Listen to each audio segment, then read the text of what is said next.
नमस्कार. आजच्या व्हिडिओमध्ये मी तुम्हाला कामदा एकादशीची व्रतकथा आणि शुभ वेळ सांगणार आहे.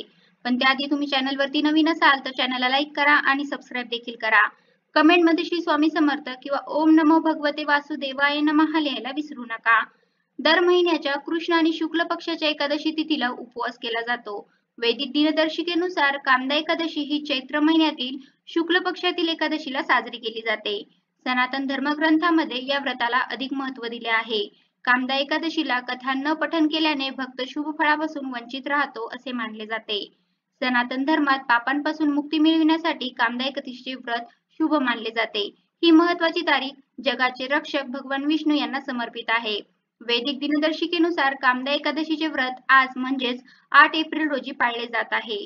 धार्मिक श्रद्धेनुसार हे व्रत पाळल्याने भगवान विष्णू भक्तांना आशीर्वाद देतात. शिवाय आनंद आणि समृद्धी देखील वाढते. या दिवशी पूजा करताना खऱ्या मनाने कामदा एकादशी कथा पठण करावे. असे मानले जाते की कथा पठण केल्याने भक्ताला पूजेचा पूर्ण लाभ मिळतो आणि सर्व इच्छा पूर्ण होतात. कामदा एकादशीचा उपवास दुसऱ्या दिवशी सोडावा आणि विशेष वस्तू दान कराव्यात.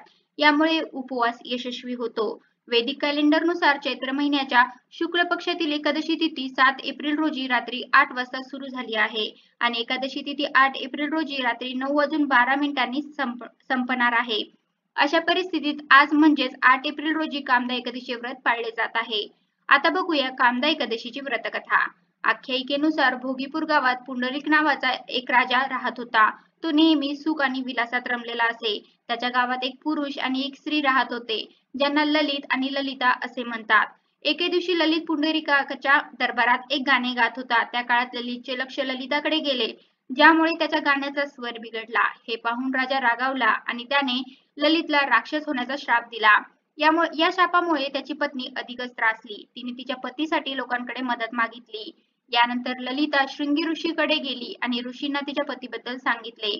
ऋषींनी त्याला कामदा एकादशी व्रत करण्यास सांगितले. त्यांनी सांगितले की हे व्रत केल्याने तुमचा पती पुन्हा मानव म्हणून जन्माला येईल. ऋषीच्या आज्ञेनुसार ललिताने कामदा एकादशीचे व्रत केले आणि भगवान विष्णूची पूजा केली. या व्रताचे पालन केल्याने तिचा पती राजाच्या शापातून मुक्त झाला आणि मानव म्हणून जन्माला आला. तर अशा प्रकारे आजच्या व्हिडिओमध्ये मी तुम्हाला कामदा एकादशीची व्रतकथा आणि शुभ वेळ सांगितली आहे. कसा वाटला तुम्हाला माझा आजचा व्हिडिओ कमेंट करून नक्की सांगा. तर आजच्या दिवशी कामदा एकादशीची व्रतकथा नक्की श्रवण करा किंवा नक्की वाचा. कारण ही कथा वाचल्याने आपल्याला शुभ फळ नक्की मिळते आणि सर्व पापांपासून मुक्ती मिळवण्यासाठी सुद्धा कामदा एकादशीचे व्रत शुभ मानले जाते.